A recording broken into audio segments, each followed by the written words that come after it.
सध्या महाराष्ट्रामध्ये आरोग्य खात्यातील कंत्राटी कर्मचाऱ्यांच्या समायोजनाची रणधुमाळी सुरू आहे आणि खासदार संजय राऊत यांनी मुख्यमंत्र्यांच्याकडे अशी तक्रार केलेली आहे की प्रत्येक डॉक्टरांच्याकडून 2.5 लाख रुपये गोळा करण्याचा फतवा दिलेला असून तशी रक्कम बऱ्याच डॉक्टरांनी जमा केलेली आहे आणि इतर कंत्राटी कामगारांच्या मध्ये सुद्धा रक्कम गोळा करण्याचे जोरदारपणे प्रयत्न सुरू असून रक्कम गोळा होत आहे। कंत्राटी कर्मचाऱ्यांच्या पैकी ज्यांना परमनंट व्हायचं आहे त्यांचा दर महाराष्ट्रामध्ये आरोग्य खात्यामध्ये सध्या 2.5 लाख रुपये काढण्यात आलेला आहे आणि दररोज या कंत्राटी कर्मचाऱ्यांच्यावर असा दबाव येतोय की त्याने ही रक्कम भरावी आणि काही एजंटांनी ही जी रक्कम आहे ती बऱ्याच कंत्राटी कर्मचाऱ्यांच्याकडून 1 लाख रुपये पासून 2 लाखापर्यंत गोळा केलेली आहे। त्यामुळे या कंत्राटी कर्मचाऱ्यांच्या कायम नोकरी करण्याच्या मध्ये चाललेला जो सर्व गैरव्यवहार आहे त्याची चौकशी होण्याची गरज आहे। दुसऱ्या बाजूला आज संपूर्ण महाराष्ट्रामध्ये 27,000 कंत्राटी कर्मचारी फक्त आरोग्य खात्यामध्ये आहेत आणि त्याच्याशिवाय 4,000 कंत्राटी गटप्रवर्तक महिला आहेत आणि या सर्वांच्या बाबतीमध्ये आज एक महत्त्वाचा विषय असा बनलेला आहे की मुंबई उच्च न्यायालयाच्या आदेशामुळे कुणालाही शासकीय अधिकारी असतील किंवा मंत्री असतील त्यांना वशिल्याने कंत्राटी कर्मचाऱ्यांची पैसे घेऊन भरती करता येणार नाही अशी स्थिती आहे।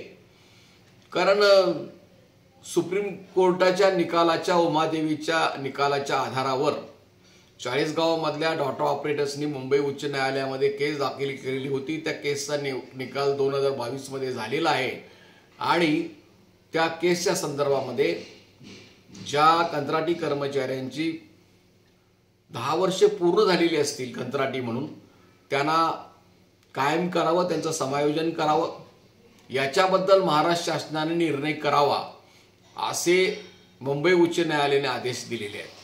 या आदेशाच्या आधारावर विधानसभेमध्ये आरोग्यमंत्री श्री तानाजी सावंत यांनी स्पष्टीकरण दिलेलं आहे की मुंबई उच्च न्यायालयाच्या आदेशानुसार आम्ही निर्णय केलेला आहे आणि त्याबद्दल ती चर्चा अशी झाली की महाराष्ट्रातले जे कंत्राटी कर्मचारी आहेत त्यांच्यापैकी ज्यांची 10 वर्षे पूर्ण झालेली आहेत अशापैकी 33% पदे ही कायम केली जातील, 3 वर्षामध्ये 100% पूर्ण केली जातील आणि 67% राहिलेली जी आहेत ती नियमितप्रमाणे त्यांची भरती करण्यात येईल। हा मुख्य प्रश्न आता ऐरणी येण्याचं कारण असं आहे की मुंबई उच्च न्यायालयाने सो मोठो केस दाखल करून घेतलेली आहे।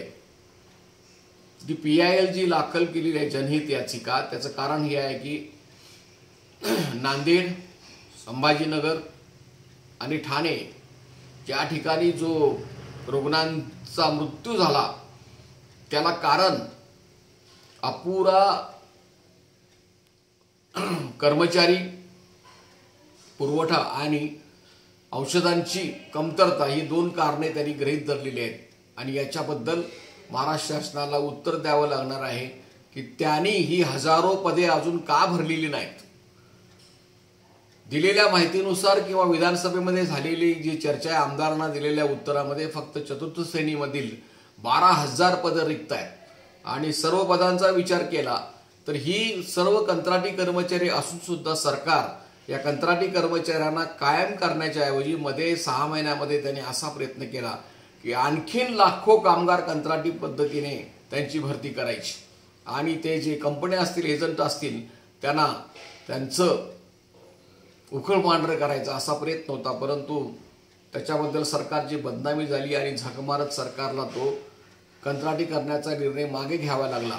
पण हा जो मुंबई उच्च न्यायालयाचा निकाल आहे या मुंबई उच्च न्यायालयाच्या निकालामुळे जरी या कंत्राटी कर्मचाऱ्यांच्याकडून 1 लाख, 1.5 लाख, 2 लाख, 2.5 लाख असे गोळ्या पैसे केले जात असले तरी सुद्धा त्यांना 10 वर्षेपेक्षा जास्त ज्यांची नोकरी झालेली आहे कंत्राटी म्हणून त्यांना डावलून, त्यांचा क्रम डावलून, त्यांची सिनारिटी डावलून, त्यांची सेवाज्येष्ठता यादी डावलून ज्यांच्याकडनं पैसे घेतलेले आहेत त्यांना नोकरी देण्याचं जे कारस्थान चालू आहे ते कदापि यशस्वी होणे शक्य नाही। आणि त्याच्यामुळे की हे जे सर्व घडतं या दरम्यान 3 महिन्यापूर्वी सार्वजनिक आरोग्य खात्यामार्फत राष्ट्रीय आरोग्य अभियानाला आदेश गेलेला आहे की त्यांनी राष्ट्रीय आरोग्य अभियानामध्ये ज्यांची 10 वर्ष पूर्ण झाली आहेत अशा कंत्राटी कर्मचाऱ्यांची यादी पाठवावी। अनेक जिल्ह्यांच्या मध्ये कंत्राटी कर्मचाऱ्यांची सेवाज्येष्ठती यादी तयार करण्याचंही काम चालू आहे, काहींनी केलेलं सुद्धा आहे आणि त्याच्या प्रतीक्षेमध्ये सर्वजण आहेत। परंतु हे जे सर्व कंत्राटी कर्मचारी 27,000 राष्ट्रीय आरोग्य अभियानामधले आहेत, ज्या ठिकाणी जनतेच्या आरोग्याची काळजी घेतली जाते, जनतेवर योग्य उपचार होण्याची आवश्यकता असते, जे उपचार करणारे डॉक्टर्स आहेत, नर्सेस आहेत, कर्मचारी आहेत, त्यांचं डोकं ठिकाणावर असणं गरजेचं असतं, अन्यथा त्या रुग्णाला त्याचे परिणाम भोगावे लागतात। परंतु या महाराष्ट्र सरकारने हा सगळा गोंधळ घालून या सगळ्या डॉक्टर्स आणि कर्मचाऱ्यांची डोकं फिरवलेली आहे आणि त्यामुळे की हे जे सर्व सुरू आहे अजूनही राष्ट्रीय आरोग्य अभियानाने 10 वर्षे ज्यांची पूर्ण झालेली आहेत त्यांची यादी दिलेली नाही। कारण यापूर्वी नोकर भरतीमध्ये कंत्राटीकरणांचं समायोजन करण्यामध्ये गैरव्यवहार झालेले आहेत आणि या पुढच्या काळामध्ये ह्या मुंबई हायकोर्टच्या निर्णयामुळे हे गैरव्यवहार होणे अवघड होऊन बसलेलं आहे। यात आता गटप्रवर्तकांचा संबंध काय, तर माझं असं मत आहे की गटप्रवर्तक या पूर्णपणे कंत्राटी आहेत, त्यांना कामावर लागण्यापासूनच्या कंत्राटी ऑर्डर्स दिलेल्या आहेत। त्यामुळे प्रत्येक जिल्ह्यामध्ये सेवाज्येष्ठता यादी बनवत असताना ज्यांची 10 वर्षापेक्षा पूर्ण कंत्राटी म्हणून काम झालेलं आहे त्यांच्या यादीमध्ये गटप्रवर्तकांचा समावेश होणे अत्यंत आवश्यक आहे आणि असं न केल्यास त्याच्याविरोधी गटप्रवर्तकांना जोरदार संघर्ष केल्याशिवाय पर्याय नाही। म्हणून कंत्राटी कर्मचाऱ्यांना 10 वर्षाच्या पुढे मुंबई उच्च न्यायालयाने जो निकाल दिलेला आहे कायम करण्याचा, त्याच्यामध्ये पहिला हक्क गटप्रवर्तक महिलांचा आहे, कारण त्यांनी कमीत कमी वेतनावर काम केलेलं आहे, जास्तीत जास्त काम केलेलं आहे आणि त्याच्यामुळे या संदर्भामध्ये महाराष्ट्रातल्या सर्व गटप्रवर्तक महिलांनी त्यांच्या सर्व सेवाज्येष्ठता याद्या स्वतः तयार केल्या पाहिजेत। त्याच्याबद्दलची पूर्तता करून त्यांनी ती महाराष्ट्र शासनाकडे देण्याची गरज आहे।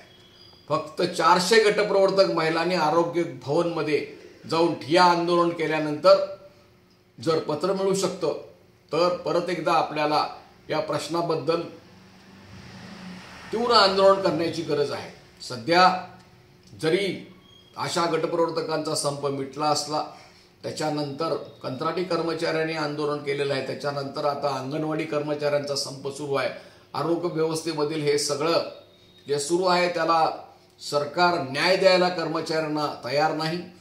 आशा आणि गटप्रवर्तक महिलांच्या बद्दल सुद्धा त्यांनी JR काढलेली नाही आणि अशा स्थितीमध्ये 12 तारखेपासून 12 जानेवारीपासून परत आशा आणि गटप्रवर्तक संपावर जाणार आहेत। परंतु या काळामध्ये सुद्धा आजपासून सर्व गटप्रवर्तक महिलांनी ही प्रक्रिया पूर्ण करण्याचंही काम करावं लागेल, संपही करावं लागेल आणि ती प्रक्रिया पूर्ण करण्यासाठी त्यांनी प्रत्येक जिल्ह्यातल्या गटप्रवर्तकांच्या ज्यांची 10 वर्ष पूर्ण झालेली आहेत त्यांच्या याद्या तयार करणं गरजेचं आहे।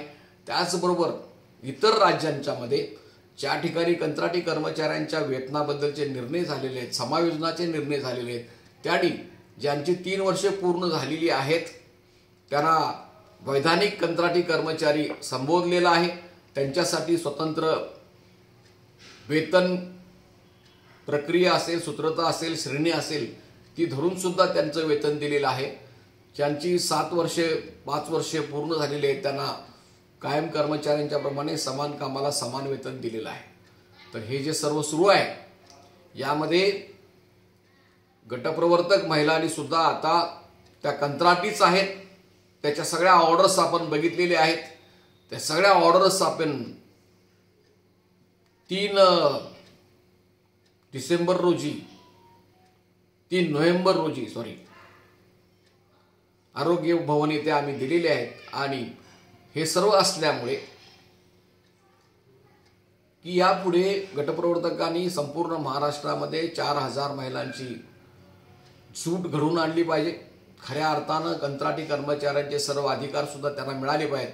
त्यासाठी त्यांनी संघटनेचे सभासद होणे गरजेचं आहे।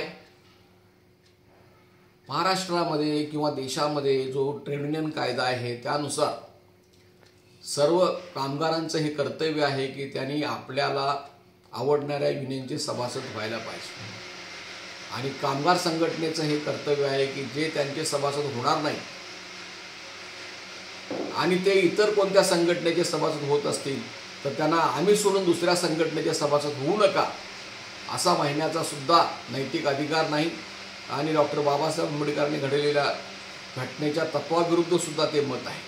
आज मी सुरुवातीला सांगितल्यापासून 1 लाखापासून 2.5 लाखापर्यंत कंत्राटी कर्मचाऱ्यांच्याकडून पैसे गोळा केले जात आहेत आणि दुसऱ्या बाजूला गटप्रवर्तक महिला संघटनेची जी 200 रुपये वर्गणी आहे ती सुद्धा द्यायला अनेक जणी तयार नाहीत, नाखुश आहेत। म्हणजे नानीला बोळा आणि दरवाजा मोकळा अशी परिस्थिती आहे आणि अशा स्थितीमध्ये खरं म्हणजे कामगार कर्मचारी महिला सुद्धा किती युनियनला वर्गणी देऊ शकतात। एकाच युनियनला वर्गणी द्यायला पाहिजे असं नाही। गिरणी कामगार ज्यावेळेला गिरणी कामगारांच्या गेट समोर युनियनवाले टेबल टाकून बसतात त्यावेळेला 2 युनियन 3 युनियन 4 युनियन 5 युनियनना सुद्धा हा दानशूर गिरणी कामगार वर्गणी देतो। त्यामुळे आपण सगळ्यांना वर्गणी दिली पाहिजे। तुमच्यासाठी संघर्ष करणाऱ्या युनियनला तुम्ही आर्थिक मदत सुद्धा करायला पाहिजे आणि सभासद सुद्धा व्हायला पाहिजे आणि हे एका बाजूला होता सगळ्यांनी संघटित होऊन एकाच वेळेला एका युनियनमध्ये संघटित होणं आणि दुसऱ्या वेळेला सर्व संघटनांनी एकत्र येऊन संयुक्त लढा करणं याचा बॅलन्स सुद्धा आपल्याला राखावा लागेल आणि याबद्दलची जी खरी चर्चा आहे या सगळ्या समायोजनाबद्दल सध्या जो गोंधळ सुरू आहे या गोंधळामधून त्यांच्याही इच्छेप्रमाणे काही वरिष्ठांच्या इच्छेप्रमाणे त्यांना यात काही करता येणार नसल्यामुळे हायकोर्टनी पाचर मारलेलं असल्यामुळे ही त्यांना निर्णय घेण्याची इच्छा असणार नाही पण आपण तो ताकदीच्या जोरावर त्यांना निर्णय घेणं भाग पडलं पाहिजे। मी असंच आपल्या समोर काही नवीन मुद्दे मांडण्याचा प्रयत्न करेन। तर मी अखिल भारतीय आशा आणि गटप्रवर्तक आयटेक फेडरेशनचा मी राष्ट्रीय उपाध्यक्ष आहे। तसंच मी महाराष्ट्र आयटेकचा सचिव आहे आणि आपण ही मुद्दे भूमिका जास्तीत जास्त गटप्रवर्तकांच्या पर्यंत नेण्यात यावी।